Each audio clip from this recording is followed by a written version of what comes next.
สวัสดีครับยินดีต้อนรับเข้าสู่ช่องเบสชาแนลกันอีกเช่นเคยนะครับและในวันนี้ผมก็จะมาว่า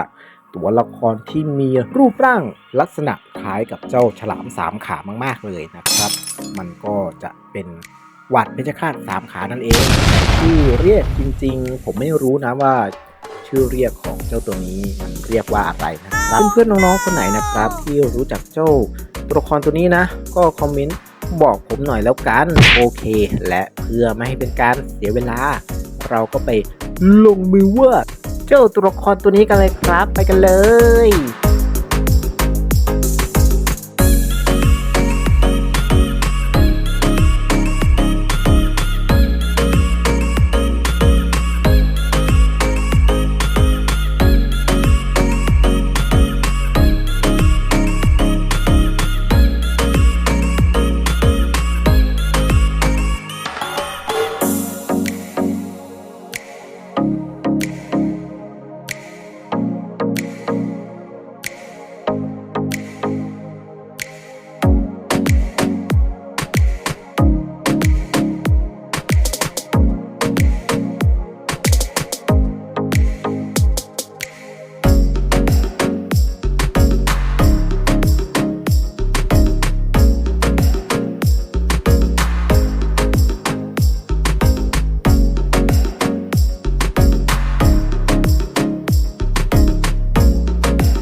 โอเคครับก็จะประมาณนี้นะสำหรับตัวละครจากอิตาเลียนเบนล็อตอีกตัวหนึ่งนะครับที่มี3 ขาเหมือนกับเจ้าตาลาเล่เลยนะทุกคนแต่เป็นวานพิฆาตนะถ้าน้องๆคนไหนถ้าชอบคลิปนี้ก็อย่าลืมกดไลค์เพื่อเป็นกำลังใจให้กับผมทำคลิปต่อๆไปด้วยนะครับอยากจะได้ตัวละครตัวไหนก็คอมเมนต์กันเข้ามาได้เลยนี้ผมก็ขอตัวลาเพื่อนๆน้องๆทุกคนไปก่อน ไว้เจอกันใหม่คลิปหน้าสำหรับวันนี้สวัสดีครับ บ๊ายบาย